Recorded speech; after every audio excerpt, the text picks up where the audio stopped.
On the busy streets of London, Tom Hardy worked as an Uber driver, hiding his identity. When his passengers started giving him acting advice, it would become one of the most hilarious moments of his social experiment. The grey London morning cast long shadows across the Thames as the city awakened to another day of endless hustle. Traffic crawled along the embankment, while black cabs weaved between buses and delivery trucks in the eternal dance of urban transportation.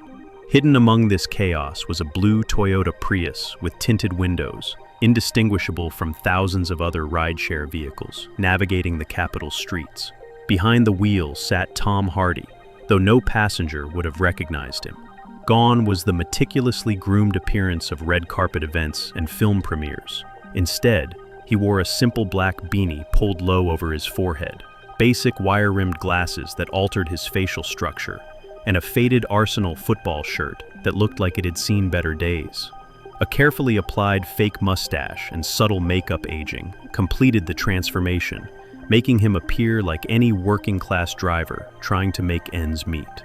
This wasn't method acting for a role. This was phase 3 of Hardy's ambitious year-long social experiment, documenting how people behaved when they believed they were interacting with someone beneath their social status. After months as a homeless man and a restaurant server, Hardy was now exploring the dynamics of the gig economy and how passengers treated their drivers. The modified Prius was equipped with hidden cameras and professional-grade audio equipment, all discreetly installed by a team from the BBC documentary unit. To the outside world, Hardy was simply Dave Wilson, a 48-year-old driver who had been working the streets for 2 years after losing his factory job. Hardy's phone pinged with a new ride request. The pickup location was Canary Wharf, London's financial district, where glass towers housed investment banks and consulting firms. His passenger was Marcus Sterling, a 32-year-old hedge fund analyst who had requested the ride to his flat in Chelsea. Hardy navigated through the morning traffic toward the gleaming towers of Canary Wharf, mentally preparing for what he knew would be another revealing glimpse into human nature.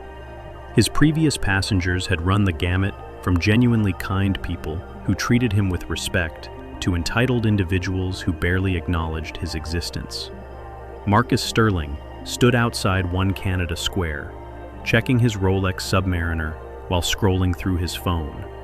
His bespoke Savile Row suit cost more than most people earned in 3 months, and his Italian leather briefcase looked like it could finance a small car. At first glance, Marcus embodied the stereotype of London's financial elite: polished, confident, and supremely self-assured. Hardy pulled up to the designated pickup point and rolled down the passenger window. "Marcus," he called out in the carefully practiced working-class accent he'd been perfecting for months. Marcus glanced up from his phone with mild irritation, as if being acknowledged by service staff was an unwelcome intrusion. "Yes, that's me. You're going to Chelsea, right? Sloane Square area?" "That's right, mate, hop in," Hardy replied, maintaining the cheerful demeanor of a driver dependent on good ratings for his livelihood. Marcus slid into the back seat, immediately returning his attention to his phone. For the first 10 minutes of the journey, he remained absorbed in his device, occasionally taking calls in a voice loud enough to make it clear he wanted everyone to know how important his work was. As they crossed Westminster Bridge, Marcus finally looked up from his screen, apparently bored with whatever he'd been doing. His eyes focused on Hardy's reflection in the rearview mirror, with the detached curiosity of someone studying an interesting specimen. "So," Marcus said, his tone carrying the condescending friendliness wealthy people often used with service workers, "how long have you been driving for Uber?" Hardy adjusted his fake glasses and glanced back briefly. "About 2 years now, since I lost my last job. It's honest work, keeps the bills paid." Marcus nodded with the understanding of someone who had never worried about paying bills. Right. And before that?" "Factory work mostly, engineering parts for automotive. 20 years before they moved production overseas." Hardy delivered the backstory he'd carefully crafted, based on real stories from people he'd interviewed during his research. Globalization," Marcus said with the casual dismissiveness of someone whose job depended on exactly those economic forces. Well, at least you found something else. Shows initiative. The patronizing tone made Hardy's jaw tighten slightly, but he maintained his role. Yeah, well, can't give up, can you? Gotta keep moving forward. As they navigated through central London traffic, Marcus seemed to be sizing up his driver with growing confidence. There was something about being in the back seat of a car, removed from direct eye contact, that seemed to embolden certain passengers to speak more freely than they might face to face. You know, Marcus said, settling back in his seat, I've always been fascinated by people in your situation. The resilience, the ability to adapt, it's quite admirable, really. Hardy caught the phrase, people in your situation, and filed it away as another data point in his growing catalog of casual classism. Just doing what needs doing, he replied. Marcus's phone buzzed with what sounded like a video notification. He watched something briefly, then chuckled to himself. God, these actors today, no sense of real craft anymore. Hardy's interest was immediately piqued, though he kept his expression neutral. Actors? Yeah, just watching some interview clips. Tom Hardy, you know him? The guy from those Batman films? Marcus said dismissively. Complete hack, if you ask me. No range whatsoever. Just grunts and mumbles through everything. Hardy felt a surreal moment of displacement, as if he were watching his life from outside his body. Here he was, driving through London in disguise, listening to a passenger critique his acting ability, without having any idea who was behind the wheel. Tom Hardy? Hardy repeated carefully. I think I've seen some of his films. He's quite popular, isn't he? Marcus scoffed. Popular doesn't mean good. The man's basically built an entire career on looking tough and speaking in incomprehensible accents. I could probably act better than him, and I've never taken a class in my life. This was precisely the kind of moment Hardy had hoped to capture, the casual arrogance that came with privilege, the assumption that success in one field automatically qualified someone to judge expertise in another. You think acting's easy then? Hardy asked, genuinely curious about Marcus's perspective. Easy? Please. You memorize some lines, pretend to be someone else, and they pay you millions. It's not exactly brain surgery. Marcus was warming to his theme now, his voice taking on the confident tone of someone who enjoyed being the smartest person in the room. Take Tom Hardy specifically. The guy just plays the same character over and over. Brooding, violent, barely coherent. Where's the skill in that? Hardy had to admire Marcus's confidence, even as he found his opinions breathtakingly ignorant. But he's been in quite a lot of films, hasn't he? Inception, Mad Max, that Venom thing? Exactly, Marcus exclaimed, as if Hardy had just proven his point. Same performance every time. No evolution, no growth. A truly great actor would show range, would challenge themselves. Hardy just coasts on his reputation. The irony was almost overwhelming. Here was Marcus, who had never attempted acting in his life, confidently explaining to Tom Hardy himself why Tom Hardy was a terrible actor. Maybe it's harder than it looks, Hardy suggested mildly. Marcus laughed condescendingly. Come on, Dave. It is Dave, right? You seem like a practical man. You've had real jobs, dealt with real challenges. You can probably see through this Hollywood nonsense better than most people. Hardy found himself in the strange position of being used as validation for an argument against his own career. I suppose I've never really thought about it much. That's because you're focused on actual work, Marcus continued, clearly enjoying his role as educator. But trust me, acting is all smoke and mirrors. Take someone like you, someone who's faced real adversity, had to reinvent themselves after losing their livelihood. You probably have more genuine life experience than most of these pampered celebrities. The comment stung more than Hardy had expected. There was truth in it, certainly. His privileged background had shielded him from many of the struggles that people like the character he was playing faced daily. But the casual way Marcus dismissed an entire profession and the assumption that working-class people would naturally agree with his views revealed a particular kind of class-based arrogance.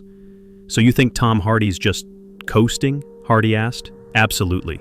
The guy's made millions playing essentially the same character in every film. Where's the craft in that? Where's the artistry? Marcus was fully animated now. You want to see real acting? Look at someone like Daniel Day-Lewis or Gary Oldman. Those are actors who disappear into their roles.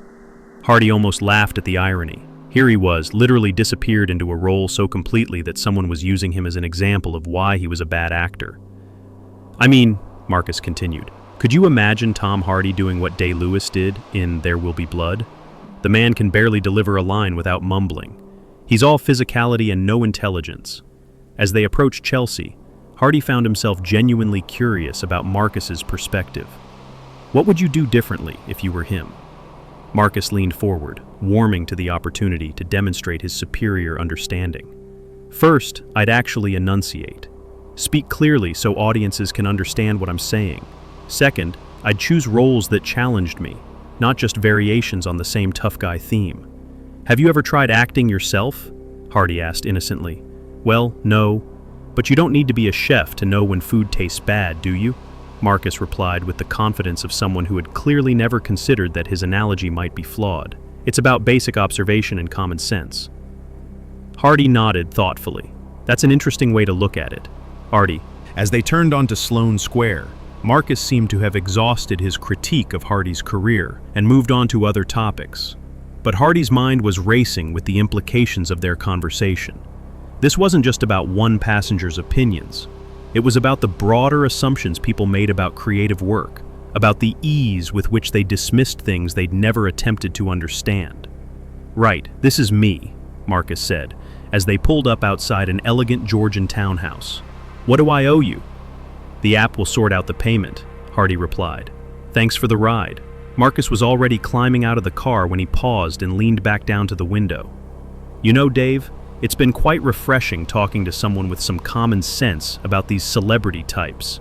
Most people just buy into the hype. Glad I could provide some perspective, Hardy said, maintaining his role to the end. Marcus walked toward his front door, phone already pressed to his ear as he launched into what sounded like another important call.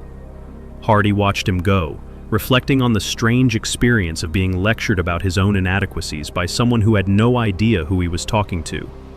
As he drove away, Hardy pulled over in a quiet side street and removed his fake mustache and glasses. The transformation back to himself felt symbolic, a return from the world where Marcus Sterling's opinions held weight, to the reality where they were simply the uninformed judgments of someone who had never faced the challenges he criticized. His phone buzzed with a notification. Marcus had left a 5-star rating and a comment. Great driver. Very down-to-earth and practical. Refreshing to meet someone who sees through celebrity nonsense.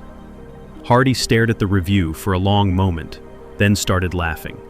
It began as a chuckle, but grew into genuine, uncontrollable laughter as the full absurdity of the situation hit him. He had just received praise for agreeing with criticisms of himself from someone who had no idea they were talking to the person they were criticizing. The experiment had revealed something profound about the nature of expertise, authority, and the confidence with which people dismiss things they didn't understand. Marcus Sterling felt qualified to judge Tom Hardy's acting ability based on nothing more than having watched his films. Yet he would probably never feel confident enough to question a hedge fund manager's investment strategies, despite having consumed financial news. As Hardy prepared to pick up his next passenger, he realized that this encounter would definitely make it into the documentary. Not because it was particularly dramatic or confrontational, but because it perfectly captured something essential about human nature, the ease with which privilege could breed contempt and the confidence that came with never having to prove your own theories in practice. The next phase of his experiment was already forming in his mind. But for now, he put his disguise back on, started the engine, and returned to the streets of London, where another unsuspecting passenger was waiting to reveal their true character to a driver they would never know was listening more carefully than they could possibly imagine. The social experiment continued, one ride at a time. The rain had softened into a mist, and the amber glow of street lamps gave the roads an almost cinematic quality, like London itself was holding its breath.